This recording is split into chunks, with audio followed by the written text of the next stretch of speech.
Hey, welcome back, guys. So today on this video, we are talking about your Wave apps invoicing software. And more specifically, I'm going to quickly answer a question I keep getting a lot on my other video. And that is, how do you link or connect your bank account to your Wave apps? So let's go ahead and talk about this. First off, guys, a real quick video, not too many steps involved, so be sure to stick around to the end of the video. But why would you want to link or connect your bank account to Wave apps anyways? Well, that's pretty easy. If you're running an online business, you know that managing your books can be time consuming. So with Wave apps, they do have a feature that you can download your transactions and manage your books like other accounting softwares. Whatever the case is, it's a pretty easy process. It's handled here in your Wave apps account. Check my video description. I'll try to leave the written instructions there as well. But I've already logged into my Wave apps account and this is the home screen. Now here on the home screen, in order to link or connect your bank, here on the left side, you're going to click on banking. All right, once you do that, you're going to see this menu pop open and you want to click here, connected accounts. Okay, so once you click there, you'll see a list of the most popular banks. So you can go ahead and choose your bank from there. If you don't see your bank there for some reason, you can go ahead and use the search bar and search for the bank, and then it should pull up. Now, they do let you know that they're going to be using a company called Plaid. So Plaid is basically a middleman.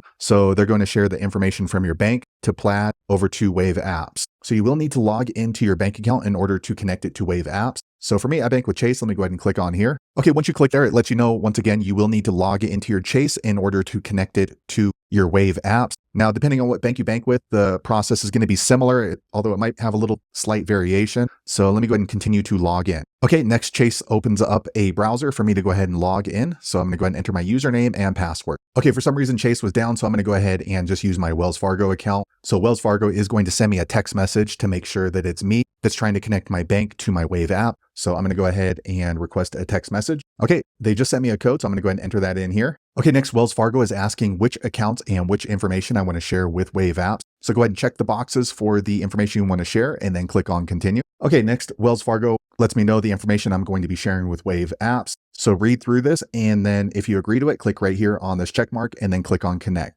Okay, next they're showing my account right here. So they are asking me to go ahead and check the box to share the information. Okay, next this little pop-up happens down here. Do you want to share the information as far back as possible? Or you can click right here on edit date. Okay, now you can go ahead and choose the date that you would like to share. So for me, I'm going to go ahead and go back to this month, the beginning of this month, and then click on continue. Okay, now it's letting me know that the bank is now connected. So you can go ahead and review your transactions by clicking on this blue button here. Okay, next it brings me here to my banking transaction. So you can go ahead and reconcile the different transactions if you have any. So there you have it, guys. If you're wondering how to link or connect your bank account to your Wave apps, that's the easiest way I know how to do it. If you know an easier way, be sure to leave a comment below. Let the rest of us know how you did it. Hopefully you found that video useful. If so, click thumbs up or maybe consider subscribing to my channel, and I hope to see you on the next video. Thanks again for watching.